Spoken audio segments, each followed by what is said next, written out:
Mi chiamo Michelle. Alessandro. Claudia. Federico. Alessandra. Sara. Giulia. Francesco. Daniele. Lucia. Cristina. Samuele. Giorgio. Jessica. Luana. Luisa. Gabriele. Francesca. Beatrice. Ho con me il mio smartphone. Nella mia tasca destra. È nella borsa. Sì, però nel casco. No, non sono mai uscita senza telefono. Praticamente sempre, non mi muovo senza. Mi sentirei vuota proprio, completamente. Perché comunque l'abitudine ti porta sempre a mettere la mano in tasca anche se non ce l'hai, o comunque hai la testa indirizzata verso l'idea di controllarlo, controllare le notifiche, poi dopo un po' ci si abitua. Magari anche prima di entrare qua dentro mi sono trovata ad aspettare e invece di parlare con le persone che erano vicino a me magari ho controllato il cellulare, quindi... Cioè, se stai con delle persone che ogni 2 secondi si chinano sul telefono è molto fastidioso, io lo faccio sempre notare e i miei amici mi dicono che sono un rompipalle. Che mi ruba del tempo, che comunque quando sono in casa potrei benissimo fare altro, invece no, mi metto sul divano invece di guardare un film o di parlare con le mie coinquiline, cioè ogni tanto tipo ci parlo ma guardo il telefono quando parlo con loro e dicendolo ad alta voce, siccome non ci ho mai riflettuto su questo, è brutto. Mi ruba del tempo con le persone. Sì. Ma sinceramente no, l'importante è che la persona poi mi stia a sentire. Cioè nel senso, se io faccio un discorso, lei guarda il telefono, poi chiedo cosa ne pensi e non mi risponde, sì, mi fa incazzare. Quando non mi trovo in un gruppo, magari non so cosa dire, non c'è più conversazione e magari hai una solitudine, ti rifugi in un'altra solitudine. Abuso. Abuso o uso. Ma mi sono appena tolto da Facebook e ho fatto l'affare della vita. Stava diventando un po' una moda, mi sono iscritto 4 anni fa. Perché andava di moda e allora iniziava Facebook e proviamo Facebook. Vediamo cos'è, scopriamo questo nuovo mondo. Perché avevo 14 anni e di certo non pensavo quello che sto dicendo adesso. Sono out da questo punto di vista. Sto su Facebook per coprire quei minuti di vuoto che magari si verificano nel corso della giornata. Quando sono a casa, naturalmente mi sveglio e non ho nulla da fare e passo delle ore e mi accorgo che sembro un imbecille. Passando dal mio profilo appunto alla bacheca, cosa che adesso non sopporto, guardando profili di altre persone, parlando ovviamente con qualcuno, però niente di effettivamente utile.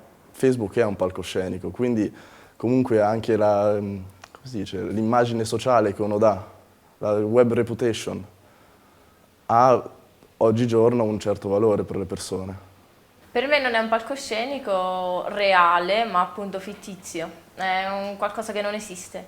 Conosco anche persone che se pubblicano una cosa che non riceve un certo quantitativo di mi piace possono anche cancellarla quando magari pensano a quella cosa lì o...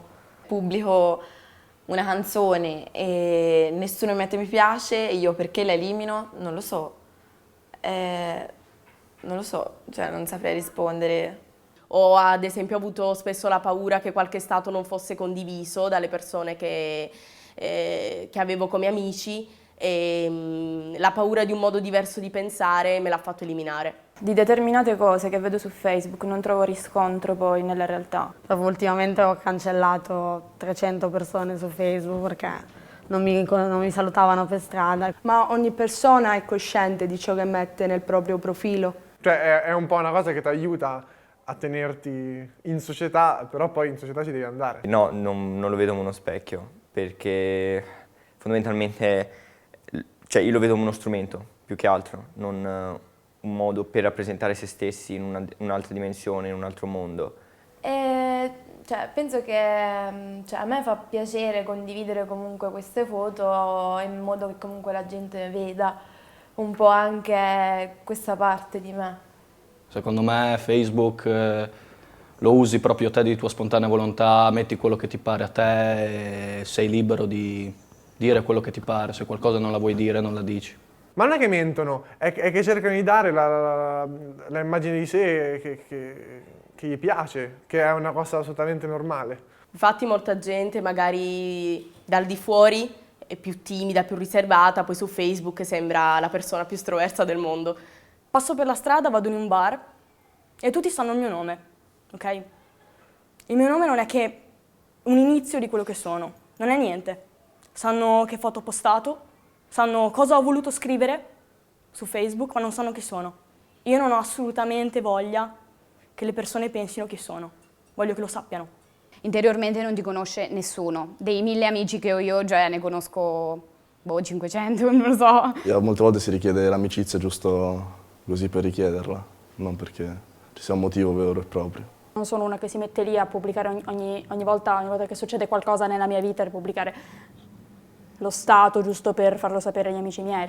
No. Gente che magari pubblica qualcosa ogni ora o anche meno, se per la testa gli passa di scrivere che palle, scrive che palle su Facebook. Lo faccio per piacere mio, personale, non per piacere agli altri. E molto spesso cosa dici di te non è quello che sei.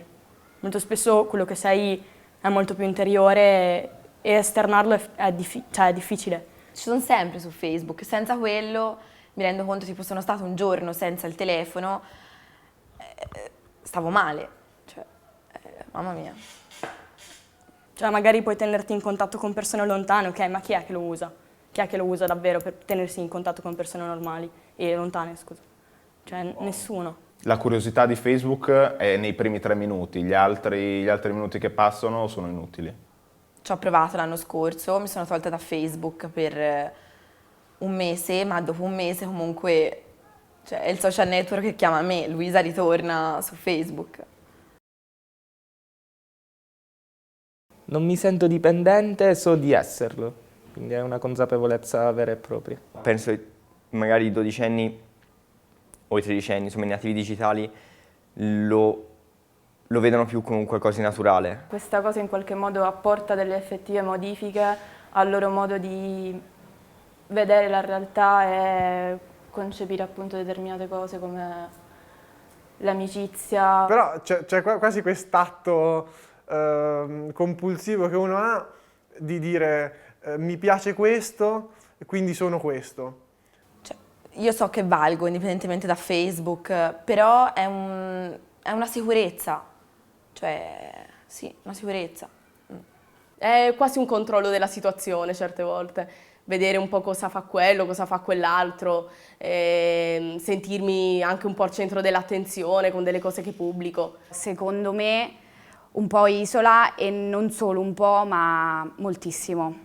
In realtà dovrebbero spingerti a socializzare, ma molte volte fanno l'opposto. Per vedere una persona bisogna conoscerla, non sempre conoscerla tramite social network o tramite telefoni, tramite messaggi, bisogna relazionarsi con una persona. Io perché dovrei incontrare una persona guardandola su Facebook? Magari non hai i mezzi, ok, magari non hai i mezzi, ma Facebook cosa ti risolve? Vedi 2 foto, ci scambi 3 messaggi e non ci sono già i messaggi normali per scambiarci 3 messaggi? Cosa ti importa di vedere il suo viso? Ti fai mandare una foto, ti fai mandare una cartolina, ma cosa serve? Cioè, nel senso, è un incontro di niente, cioè è un niente.